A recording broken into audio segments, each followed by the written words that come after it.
tudo aquilo que aparece para mim comprar, para mim desenvolver, eu pergunto, é minha prioridade? O meu foco é um foco radicalizado. É o foco da carteira de renda mensal. Por quê? Porque se eu quero formar uma carteira de renda mensal, por que eu vou vender?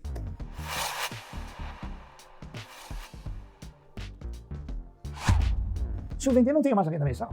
São perguntas que a pessoa tem que se fazer a si própria e não ter esse desvio de conduta. Então eu sou um pequeno dono da ES Brasil, sou um pequeno dono da Suzano, sou um pequeno dono do Banco do Brasil. Aliás, do Banco do Brasil, sou um acionista pessoa física. Sou um dos maiores acionistas do Banco Santander, pessoa física. Tudo não é pessoa física. Mas sou um grande acionista de uma empresa chamada Unipar. Tenho 20% das ações, sou vice-presidente do Conselho de Administração e não quero outros. Tá entendendo? No instante em que eu cheguei e determinei, esta é a minha prioridade.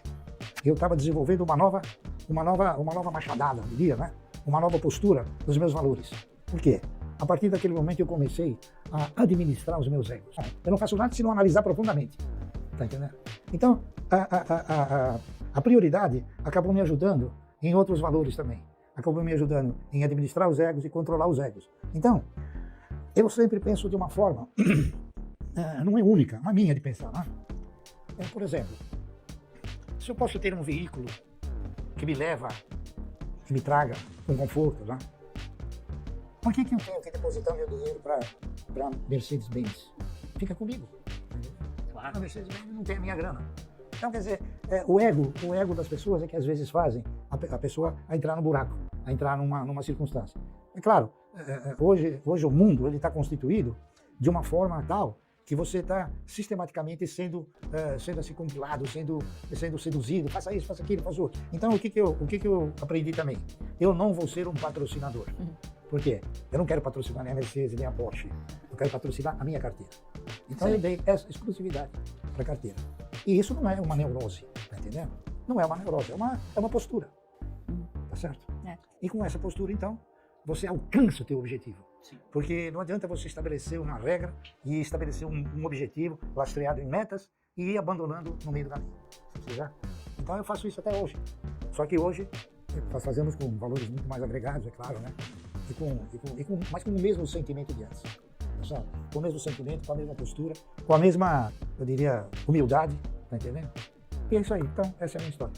Você, Luiz, acho que se eu pudesse sintetizar um pouco do que ele disse, né? O investidor pessoa física ele tem alguns desafios. O primeiro deles é a falta de conhecimento básico de finanças pessoais.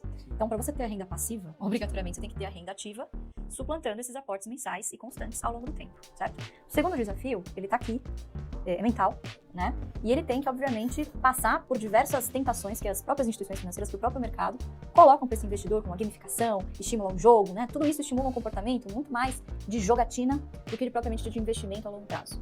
Então, a gente gosta de sintetizar a estratégia dele com algo muito simples, tá? Você, quando está na bolsa, você está simplesmente escolhendo de quem você vai ser sócio, pelo maior período possível, né? Então, o que a gente procura aqui? Comprar boas ações de boas empresas a bons preços que paguem bons dividendos. E essas condições, elas são atemporais, você pode usar em qualquer mercado do mundo, não conhece limites geográficos. Em qualquer lugar do mundo você pode encontrar uma boa empresa a bom preço. A gente faz isso aqui no Brasil porque a gente vê muita oportunidade, né, pai? Muito mato alto para comprar, muitas empresas com margem de excelência, excelente governança, que você não vê, inclusive, com vantagens competitivas muito fortes, né, em cada um dos seus negócios. E o que a gente busca são negócios, na medida do possível, que sejam perenes, que consigam gerar um bom fluxo de caixa, né? Porque acho que a grande diferença daqueles que procuram crescimento, que esse crescimento pode não vir, todo o valor desse tipo de empresa está na perpetuidade, certo? Uma empresa que paga dividendos, você vê, o gestor, ele se vê obrigado a remunerar o seu acionista, o que sobra, ele precisa de fato empregar em investimentos que tragam taxas de retornos que realmente valham a pena. Então, quer dizer, ele tem recursos mais escassos e, obviamente, quando ele precisa investir um volume maior, ele recorre àquele acionista cativo, né? Então, obviamente, que ser acionista exige também não só momentos que você recebe dividendos, mas momentos que você tem que contribuir para que essa empresa continue gerando fluxos de caixa que alimentem uma carteira de dividendos, né? Então, é uma relação de parceria que você tem que desenvolver, né? Então, raramente a gente faz vendas, é sempre pensando de quem eu vou me tornar mais sócio, né? Então, obviamente, que esses são desafios de mentalidade, né? De você empregar os seus recursos corretamente, que você não ensina uma população que está tão acostumada com o correntismo a fazer uma coisa dessas assim, numa velocidade tão rápida. Claro. Então, imagina, ele vem fazendo isso desde a década de 70, a gente vem fazendo desde 2018, então é um trabalho de formiguinha, é um trabalho geracional também.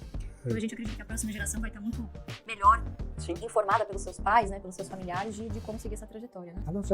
A nossa postura, quando desenvolta na questão de montar a carteira de renda mensal, ela combinou alguns valores.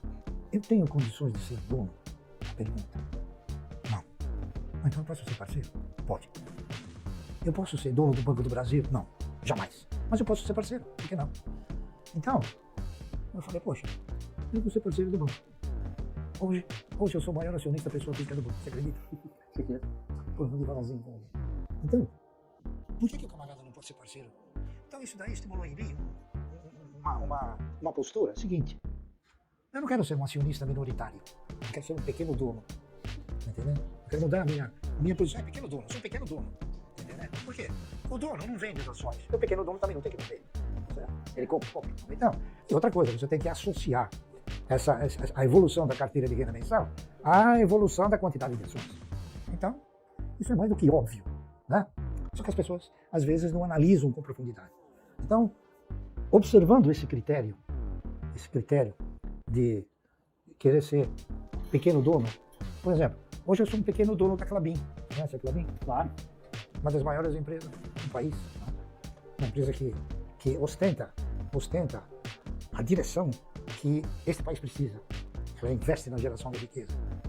Ela gera riqueza, ela faz essa riqueza circular e distribui essa riqueza. Tá entendendo? Tomara muitas empresas tivessem a filosofia que tem hoje a Klabin. E assim sucessivamente. A ação da qual a gente participa custa R$70, tá?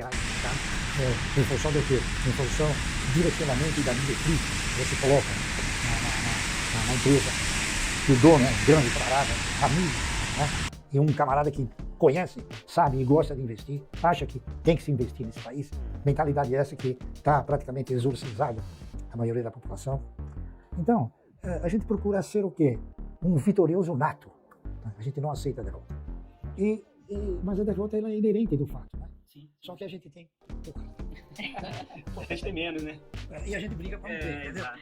Então é isso aí. A gente procura desenvolver um negócio chamado óbvio. Coisa que o brasileiro, lamentavelmente, por força de uma série de circunstâncias, ele desenvolve a fantasia. Gente, acho que foi uma aula para todo mundo. Já está encaminhando pro final aqui do nosso bate-papo. Tem alguma mensagem final que Luiz, vocês gostariam de deixar para quem está assistindo a gente?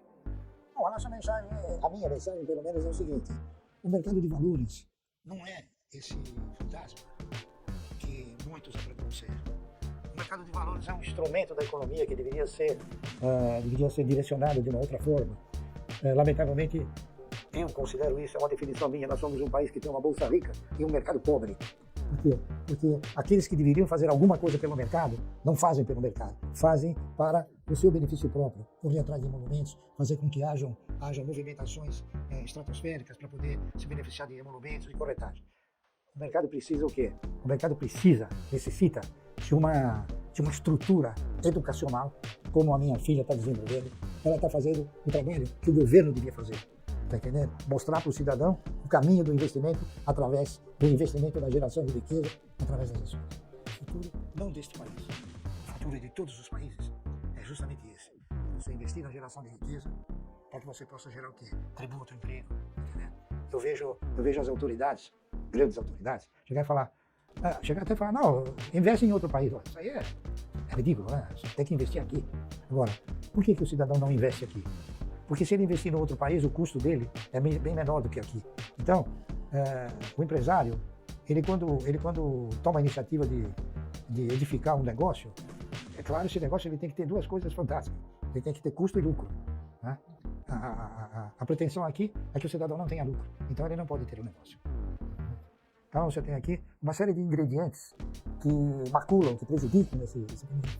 Primeiro, você tem o tributo arrasador. Só tem 34%. Fantástico. Você tem o custo trabalhista, que é extremamente oneroso, com benefícios e direitos incalculáveis. Coisas que não existem em outros países. E que não é desumano. Está entendendo? A verdade é essa. Então, nosso país é um país que precisa ter um choque anafilático em termos de economia e em termos de direcionamento, para que ele possa, então, talvez, um dia não ter mais ninguém na rua, não tem hoje. Tá certo? Lamentável. Luiz. Acho que a minha mensagem um pouquinho mais curta são duas coisas. Primeiro, estude para ser o seu próprio gestor. O custo de oportunidade de você delegar as suas decisões de investimento 100%, seja por falta de confiança, né, ou por até falta de tato com o mercado, né, obviamente a gente sabe que isso não é ensinado nas escolas. Então, estude para ser o seu próprio gestor, né, o seu eu do futuro vai te agradecer lá na frente, né. E segundo, acho que mais fácil ainda do que você descobrir por onde começar na bolsa, é por onde não começar, o que você não quer. Então, tenha um objetivo claro de onde você quer chegar e escolha empresas que tenham a ver com esse objetivo, então que sejam coerentes, que paguem dividendos, que sejam transparentes, tenham boa governança, e evite aqueles setores mais cíclicos, ligados ao consumo, né, como varejo, enfim, que tendem a ser setores bastante complicados, de altos e baixos, né, e que dificilmente remuneram bem o seu acionista. Então é fazer o feijão com arroz bem feito, por muito tempo, ele precisa ser bem sucedido, exatamente. Excelente, Luiz. Tem essa filosofia que eu respeito, claro, né? O cidadão ter a iniciativa própria, dele ser seu próprio gestor. Mas é muito difícil você ser seu próprio gestor, porque dificilmente alguém conseguiria alcançar a experiência que a gente conseguiu, tá entendendo? Então, é como na medicina, né? Se você fica com um problema, o que você faz? Você não vai estudar medicina? Você vai no médico, é isso? Aí o médico fala, toma esse remédio. Você não vai estudar medicina e falar, não. No mercado também é assim. Você tem que procurar um bom profissional, aquele que realmente ostenta uma postura de raiz de mercado, aquele que tem condições de te proporcionar um bom direcionamento, tá entendendo? Então, e o aprendizado do aplicador, ele vai se processar com o tempo, tá entendendo? E de repente você não consegue. 50 anos. Não é da noite pro dia, Ainda né? estou aprendendo. É verdade. Pessoal, mais um bate-papo. Luiz, família Bassi, obrigado, gente. Até a próxima.